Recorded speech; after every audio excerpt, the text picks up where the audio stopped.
Now that you've read the question, it's important to understand exactly what is being asked. In this case, it's clear we're trying to find the speed of one of the blocks after it has fallen a particular distance, in this case 1.5 meters. The question also contains a lot of useful information, namely the masses of each of the two blocks, that they are connected by a string over a massless pulley, and that one of these blocks is going to be subject to friction with a particular coefficient of kinetic friction being given. So let's begin, as is often the case, with a diagram of the situation. Here might be our horizontal tabletop with one of the masses resting on it, and here might be the other mass that is hanging down. Let's call this one M1 and the one up here M2, and they're connected by a string that we're told goes over a massless pulley. We're told the pulley is massless. That's quite important because it means the properties of the pulley are not going to affect the motion of these objects.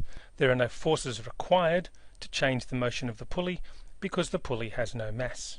The masses are connected by a string, and as always, our strings are inextensible. That means their length doesn't change. So we're told this mass here is going to move down 1.5 meters, and that means, of course, this mass at the top must also move along 1.5 meters. In other examples of this kind, we would realize, of course, the velocity of mass 1 and the velocity of mass 2 must be the same. They're joined together, and similarly the accelerations of these two masses must also be the same. In this problem, we're not going to approach it by using Newton's laws of motion to use forces to calculate accelerations and then using equations of motion.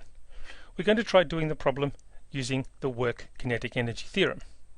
At the end, you may feel free to go back and try to reproduce the same answer using forces and accelerations. But for now, what is the work kinetic energy theorem? It tells us that the net work done on a system is going to be equal to the change in kinetic energy. That is, the final kinetic energy minus the initial kinetic energy. Importantly, again, work and kinetic energy are both scalars, so we won't have to worry too much about doing vector calculations here. To find the net work, we need to think of the work done by all of the forces. The system we're going to consider here for these forces to act upon is the combination of mass 1 and mass 2. That's going to be our system, those two objects joined by the string. One thing that does quite nicely is it means we don't have to worry about any forces on those masses by the string. That's a force that's internal to the system, and therefore it does no work on the system. The same as if you try to pull yourself up by your bootstraps, you try to grab a hold of your feet and lift yourself up, you can't do any work on yourself with an internal force.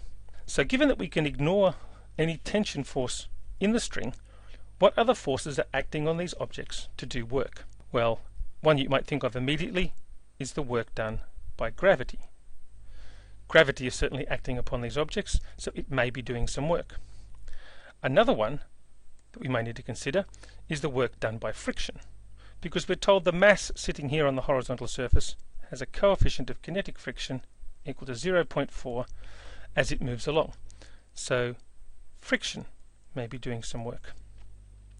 What other forces are acting upon this system? Well, if you draw a free body diagram, which we don't need to do at the moment, you might see that on mass 2, the object here, there will also be a normal force. And so we might consider the work done by the normal force. But in fact, with just a little bit of thought, you can realize that will in fact be zero. We don't have to consider the work done by the normal force because the normal force acts at right angles to the motion. And work is only done when there's a component of force in the direction of motion. So indeed, for this particular problem, these are the only two pieces of work that we need to consider for our net work: the work done by gravity and the work done by friction. Let's begin with the work done by gravity. That will equal the gravitational force multiplied by the change in displacement. And of course it's the gravitational force in the direction of motion. If we look at this problem again, there's a gravitational force that acts upon M2, that's part of our system, and a gravitational force that acts on M1. But again, because the gravitational force on M2 is acting vertically and M2 is moving horizontally, then gravity does no work on the M2 part of the system. On M1, gravity acts vertically and M1 actually moves vertically, in this case 1.5 meters downwards. So we can write the work that gravity does on our system is simply going to be the work done on M1 by gravity. And so that will be the weight of mass 1, m1g, multiplied by the change in displacement. And this will come out to be, if we put some numbers in there, that's a 5 kilogram mass multiplied by 9.8 multiplied by our 1.5 meters. And if we put that into our calculator, we get a quantity here of 73.5 joules in SI units. Importantly, we know that's positive 73.5 joules because the weight acted downwards and the object moved downwards, so we get positive work being done. Now what about the work that's being done by friction on this system? Well, the work will be done by friction when the frictional force acts on part of our system as that system changes its location. We can see that for the part of the system where mass 1 is involved, mass 1 isn't in contact with the surface at all, so no frictional force acts upon mass 1. But mass 2 is resting on a surface that has a coefficient of kinetic friction, we're told here of 0.4, so there will definitely be a frictional force acting upon mass 2 as mass 2 changes its displacement, and that friction force has a component in the direction. In fact, all of it is exactly in the opposite direction to motion. That's how kinetic friction works. So in fact for us this will be equal to the coefficient of kinetic friction times the normal force that acts upon mass 2, that'll be the friction force on mass 2, times the change in displacement. And I'll put a negative sign out the front of that because we know the work here must be negative.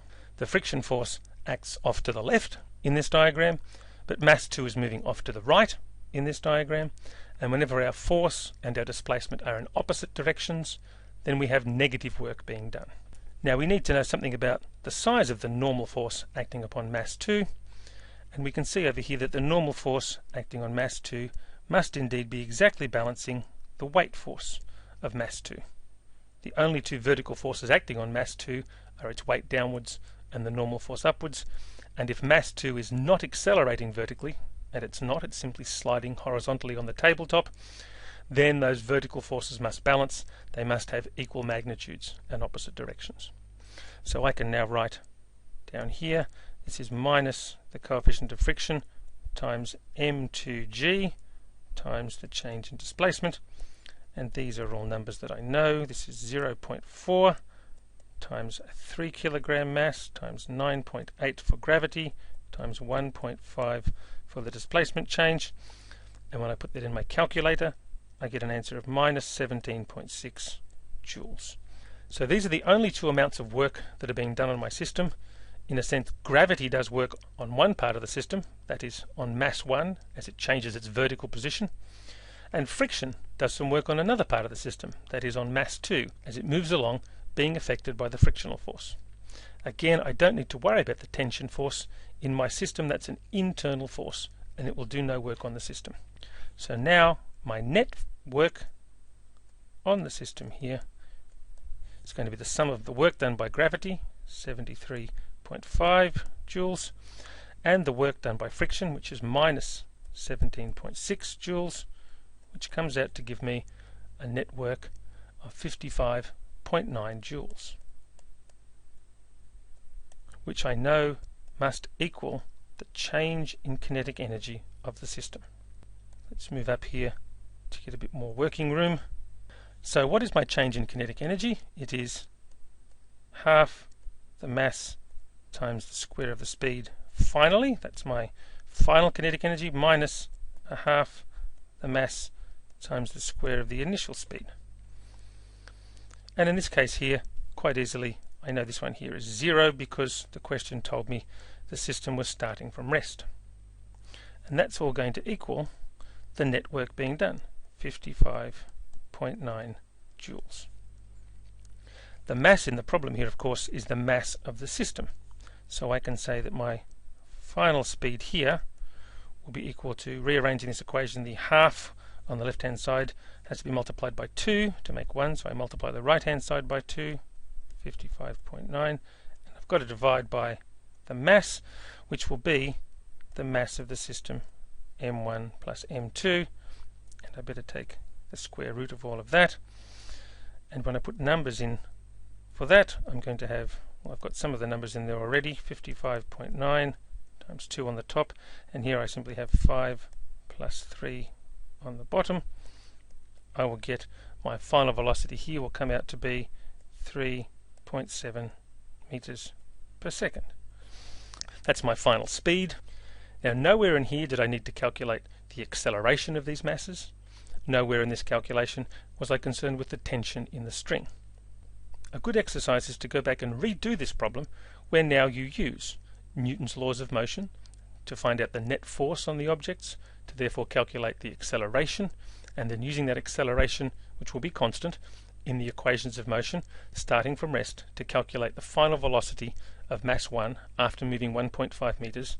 If you do it all correctly, you should turn out with exactly the same answer.